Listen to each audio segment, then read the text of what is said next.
निवेदन है कि खलंगा वाले विषय में प्रकरण में जो है अपने विचार रखेंगे। पहले आप सभी को नमस्कार। एक बार हम सब जयकारा लगाएंगे।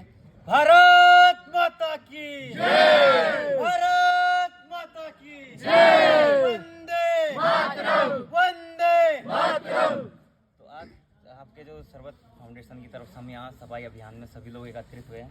पहले तो इस कार्यक्रम को सफल बनाने के लिए आप सबका धन्यवाद। और मैं आपके बीच इस विषय को लेके आया हूँ कि जैसे खलंगा में पेड़ कटने का विरोध किया, सभी लोगों ने मिलके आके, चाहे लोकल्स हो गए, विभिन्न प्रकार के एनजीओ ने आके यहाँ पे विरोध करते किया। हमारी टीम भी आई यहाँ। पिछले संडे से हम लोग एकत्रित हो रहे थे, हम लोग योजनाएं बनाते रहे थे। हमारी भाई साहब लोगों से भी बातचीत हुई थी। आने वाले समय में अगर पेड़ कटते हैं तो हम सबको विरोध करना है, क्योंकि हमें पेड़ नहीं कटने देना है। विकास योजना ठीक है, विकास हम सबके लिए हो रहा है, परंतु विकास जितनी रफ्तार से बढ़ रहा है उस हिसाब से जंगल कम हो रहे हैं, जबकि पर्यावरण हमारे लिए ज़्यादा ज़रूरी है। पर्यावरण हमारे लिए इसलिए ज़्यादा ज़रूरी है कि इसके बिना हम कुछ नहीं है। अगर पर्यावरण नहीं रहेगा तो विकास का कोई फ़ायदा नहीं है आने वाले समय में। क्योंकि आप देख रहे होंगे देहरादून की स्थिति, धीरे धीरे यहाँ जनसंख्या विस्फोट भी हो रहा है, बहुत रफ्तार से जनसंख्या बढ़ रही है। एजुकेशन वगैरह के क्षेत्र में तो यहाँ बड़ा हो रहा है, हर चीज़ बढ़ रही है, पर कमी इस चीज़ की आ रही है कि जंगल की, जो जंगली जानवर होते हैं उन सबको दिक्कत आ रही है। तभी वो शहरों की ओर आ रहे हैं। तब लोग कहते हैं कि ये जानवर यहाँ घुस गए। समस्या हमने ही पैदा की है ये ना, कि हमने ही जंगल काट दिया तो जानवर कहाँ जाएगा, जानवर शहरों की ओर आएंगे। विकास हो रहा है पर साथ साथ विनाश भी हो रहा है एक तरीके से। तो इसलिए हमारा मुद्दा ये था कि पेड़ नहीं कटने चाहिए, इसका हम विरोध कर रहे हैं। अभी सरकार ने इस प्रोजेक्ट को स्थगित कर दिया है कुछ समय के लिए, परंतु अगर यहाँ पेड़ कटते हैं तो हम सबको फिर आना पड़ेगा, क्योंकि इतना ज़रूरी है।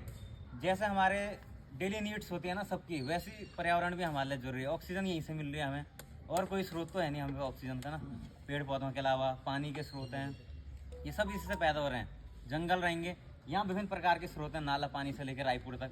तो खलंगा एकमात्र ऐसा जंगल है जो सारे कवर कर रहा है अभी इस क्षेत्र में, क्योंकि यहाँ से इधर थानों पड़ जाते हैं। और हमारे देहरादून में 3-4 जंगल बड़े बड़े बचे हैं। एक खलंगा हो गया, थानों का क्षेत्र हो गया, और आपका डोई वाला क्षेत्र है, यही बचे हैं। बाकी मुख्य जंगल समाप्त हो चुके हैं। तो मेरा सभी से निवेदन है कि अगर जंगल पे बात आती है हमें एकत्रित होना है, क्योंकि सहजधारा में विकास हुआ, परंतु वो पेड़ ना वो नहीं लग पाए। पेड़ों को उखाड़ के लगाया गया पर वो लग नहीं पाए ढंग से। तो इस सब का हमको भी विरोध करना है। हम भी अपनी संस्था की तरफ से लगे हुए हैं कि एक दिन जाके हमें वो बात वहाँ तक पहुँचानी है। उसके लिए आप सभी का सहयोग चाहिए होगा, क्योंकि हमें ये बात इसलिए उठानी पड़ेगी कि उन पेड़ों को लगाया तो गया परंतु वो पनपे नहीं है अभी तक। आपने जोगी वाला क्षेत्र से देखोगे सारे पेड़ उखाड़े गए। थानो स्टेडियम के सामने आप देखना, उसकी हालत आपको दिख जाएगी, एक भी पेड़ नहीं पन पाया अभी तक, जो कि दुखद बात है। परंतु इसलिए मैं सरकार को भी इसका दोष नहीं दूंगा। सरकार ने अपनी तरफ से फंड दिया है, सब चीज़ देती है सरकार। सरकार के विरुद्ध हम नहीं जा सकते, क्योंकि सरकार हमारे विकास के लिए पैसा देती है, परंतु लोग ना जिम्मेदारी का निर्वहन नहीं करते हैं, जो जिम्मेदार लोग होते हैं। तो ये समझना पड़ेगा, क्योंकि हम में से ही कल कोई जिम्मेदार बनेगा। हमारे भाई साहब भी हैं, तो आपको ही लोगों से कार्य करवाना है, जिम्मेदारी का निर्वहन करवाना है, ये बड़ी बात है।